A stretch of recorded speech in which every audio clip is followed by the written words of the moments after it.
your turn. Oh my gosh, if you get one of the recorded versions, you will literally see me writing these, which is so much fun, honestly.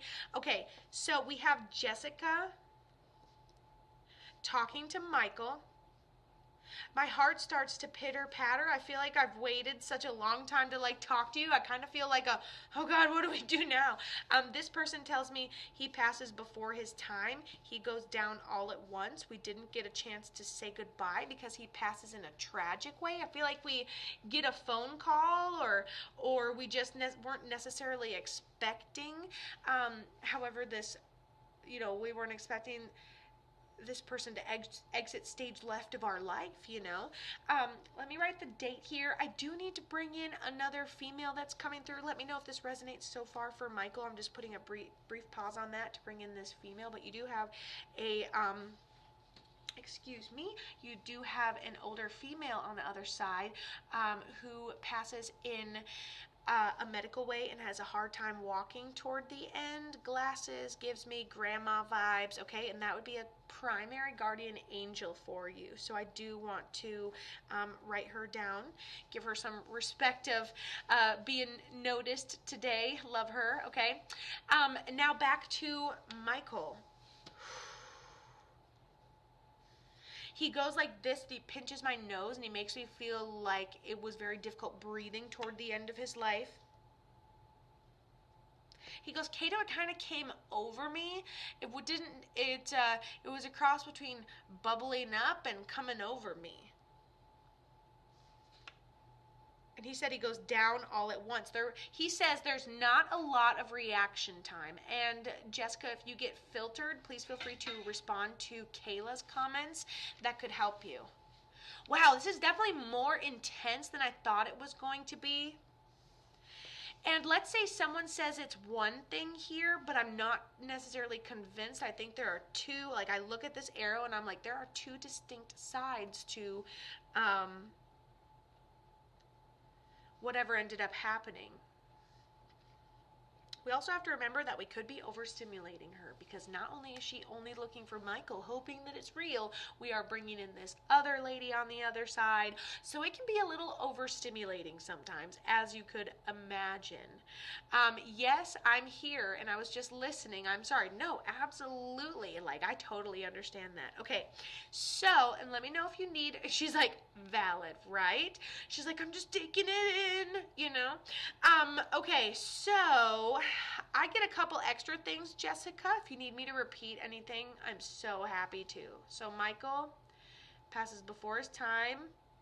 He goes down all at once. I don't think we had a lot of reaction time between situation and what we can do about the situation. I think we may have multiple stories. Some people say it's this, some people say it's this. But for you, oh, she says, yes, everything 100%. Okay, let me know.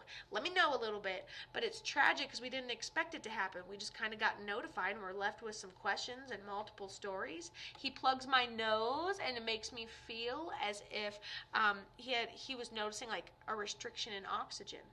One person from the other side, I can't say it's Michael, I can't say it's this grandma, but somebody's giving me a flash of ashes. So maybe you have ashes of a loved one who is no longer here in the physical world, but I just get this flash of ashes.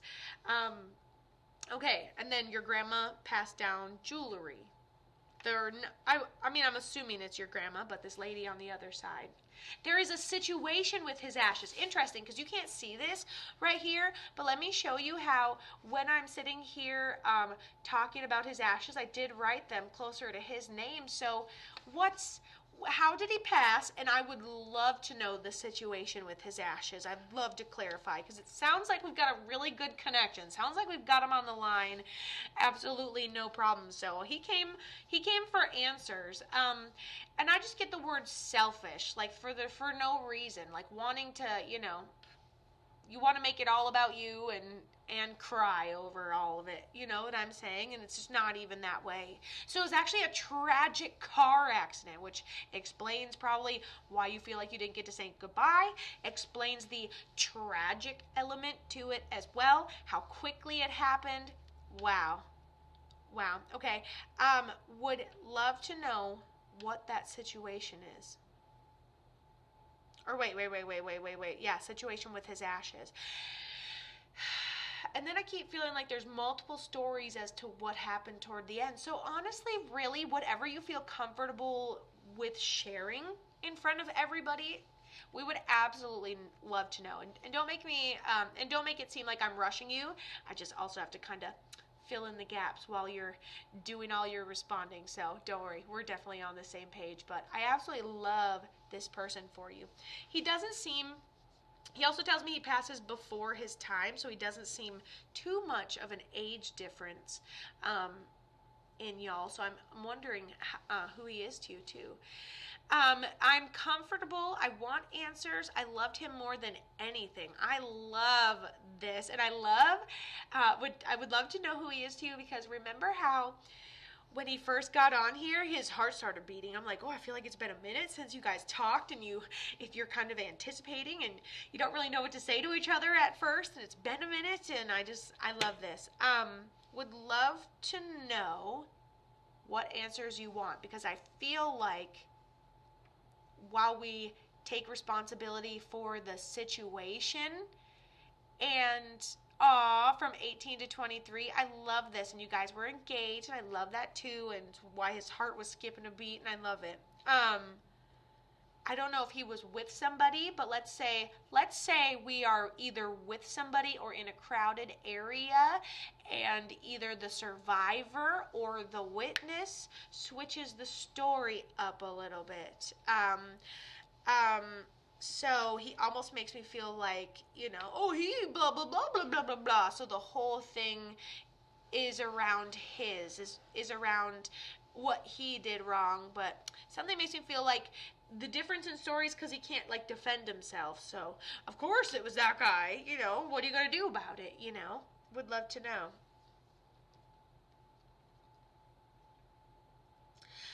I don't know if you still have it, but he says you did, and it was like we used to have it, but it's an item of his clothing, like a shirt of his potentially as well. Would love to know what the twisted story about either his passing or his ashes are while we still have a minute. So if you could tell me, I would love to gain clarity, because I can see what I can see, and then you saying, here's what this person said happens. Here's what the coroner said happened. I would love to put it over that blueprint and see how I feel about that answer for you. Would love to. He hit a pole, and there were talks about a scooter cutting in front of him, but I have no idea. So I just heard him say, and I kind of saw him, he's a little leaner, slender. He's got a really sarcastic but loving, he goes, trauma, Kato. He has a sarcastic, loving personality. He goes, is that what that was? I feel like it is accurate that I would swerve to miss. I can't say I had any idea it was a scooter, or maybe it was dark. I couldn't necessarily see exactly what it was. Maybe he wasn't. I kept asking him if he was paying attention.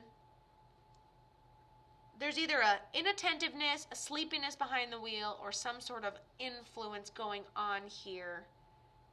And I feel like it was a reaction to swerve. I don't even think he noticed it was a scooter, because he looked right at me and said, is that what that was? There's talks about a scooter cutting in front of him. Is that what that was? So yeah, I don't think I think he acknowledges the swerve around, but he doesn't acknowledge being present enough in the moment, or being able to see enough in the moment to know that it was necessarily a scooter. But I do think it was, cause and effect for sure. Absolutely. Okay, this person, he goes, she smells me. Sometimes the good smells, sometimes the bad smells. I really like his personality. He's very practical. He's very real person, thoroughly traumatized, hard worker, doing the best he can. It got a little bit of an emotional side. I really like him a lot, honestly. And he takes responsibility, but just for the situation, whether it was distracted or less than or whatever it was. He says that you're still having dreams of him since he ended up passing too. He goes, little dreams, big dreams, it don't matter. And then also your primary guardian angel is the one that's sending you those repeating numbers. Boom. Well, thanks, Spicy Red, for the shirt love.